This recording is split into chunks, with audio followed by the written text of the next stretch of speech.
So today I'm going to do a product review slash how to use an I-Cord knitter. I have wanted to buy a cord maker for a very long time now, and I purchased this one. It's called Tulip. I purchased it on Amazon, and it comes with the knitter, a weight, a needle, and directions. If you open the packaging up, the inside has basic directions. I've gotten mixed reviews on using these, so I was a little hesitant on what to buy. I did buy a very cheap one at Hobby Lobby, and I think it would have worked well, only the problem was one of these little things here was stuck up inside the hook, and it's not supposed to be. They're all supposed to be outside of the hook, and so I couldn't get it to work. It was a cheap one. I returned it, but I think it was because it was either defective or broken. So I went ahead and spent a little bit more money. I didn't get one of the most expensive ones, and this works perfectly. So I was very happy with the purchase. I'm going to show you what I learned getting it to run and what I was doing wrong, which wasn't real clear to me in the directions. So hopefully if you do decide to buy one of these, you won't have any issue. They suggest using a real tight yarn like this, and I have to say, I started on this type of yarn, and then I needed brown, so I used a little bit looser yarn. And I have to say, it has never given me a problem with this yarn. The tighter, thinner yarn, I do tend to sometimes have an issue when I'm getting started. So just my experience. Now, what you can make with this stuff is it gives you this tube-like of yarn, which is very cool. You can use it for a lot of different things. I am going to be doing some crafts with you to show you what I am able to make. I have a barrette, a little cupcake, a flower. So I will be doing how-to crafts using this product. But right now, I just want to show you how to get it started. So I will use this. I'm actually hoping it does jam, because I want to show you a really easy way to unjam the machine if it does happen. And I've always found if it's going to jam right when you get started. Once you get started, if it's going smooth, it's going to go smooth through the whole process. So you're going to see this little loop here. You want to feed the yarn up through the loop, and you want to make sure it's in this notch. And you're going to feed the yarn straight down through the center, like so, till it comes out the bottom, like that. And then you're going to take your weight, and it has a little button on it, and that allows it to feed the yarn through. And then once you get it fed through, just tighten it, and then that way your weight stays on like so. So the key to making this work, which I did not realize for several tries, is I understood that you needed the weight here to hold this down. But what you also cannot do is leave go with this thread at any time during the process. So how I hold it is I put my fingers right here with the yarn going through the fingers, and continually have that. And so the yarn's just going to kind of rub against your fingers and go through it. If you let go of this, once you get it started, it will not work right.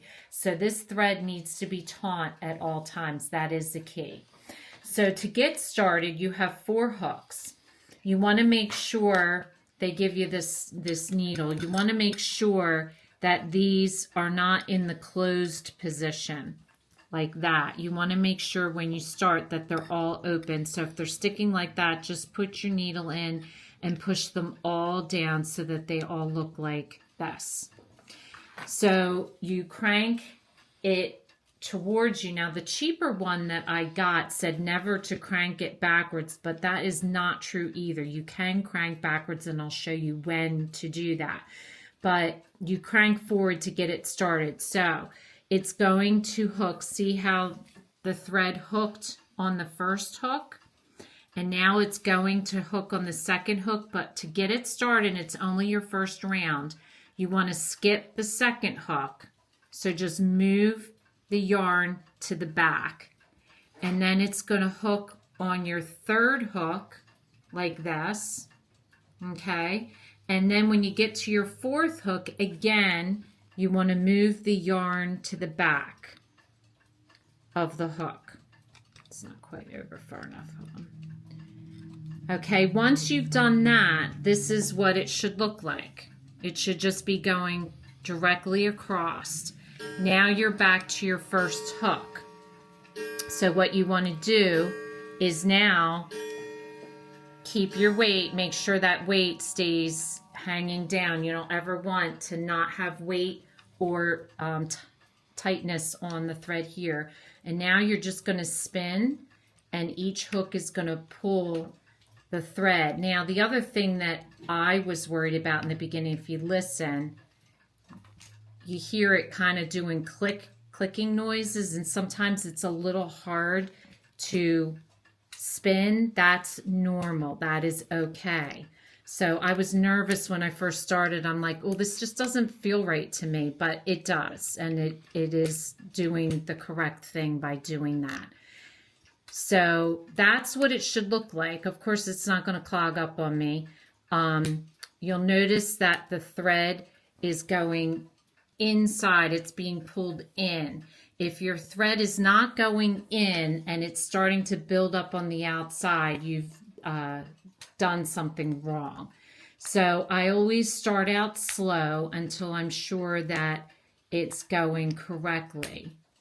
And then once you feel it's going correctly, you just want to be in a spot where you have open space so your weight can drop, and you can just start cranking away. And you can go pretty fast. You just want to make sure your yarn here isn't getting tied up with the weight. So I just use a table. I keep my yarn on the table, and I hang this over the space. And after an amount of time, you're going to start seeing your cord come out the bottom. Now, if you ever have a tangle, or when you've done enough of your cording that you are done, I'll show you how to reverse it to get it done. So see how it's coming out the bottom? Nice. And so when you're done cording, or if you get a jam up in the top in the beginning, the best way to unjam, or the best way to finish your cord, is to make sure you still keep everything taut, but to go backwards. And by going backwards, that releases the string. And sometimes you have to just move that. And it releases it and drops it. And there you have your cord. Now what I do, if it is a tangle, you release your cord from your hooks and then pull it out the top. So if you pull it out, let's say this is my tangle.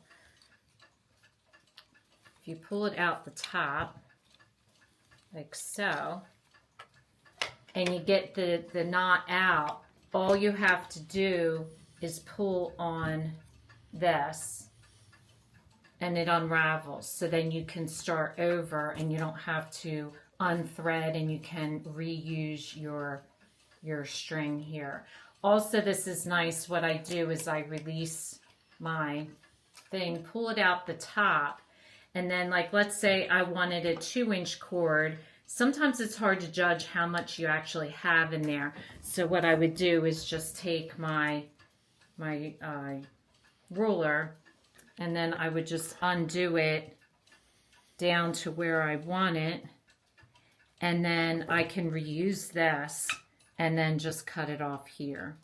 So this is what it looks like. It's a lot of fun. It really is easy if you keep those few rules in place, you will have absolutely no problem making these. So I would highly recommend this product. I think that it's easy to use. It's the I-Cord Knitter from Tulip, and I don't think you need to spend a lot of money on these products to get it to work right, as long as you remember the techniques that I showed you. So if this is your first time watching, welcome, and please don't forget to subscribe. If you want to receive future notification of posts, hit the bell.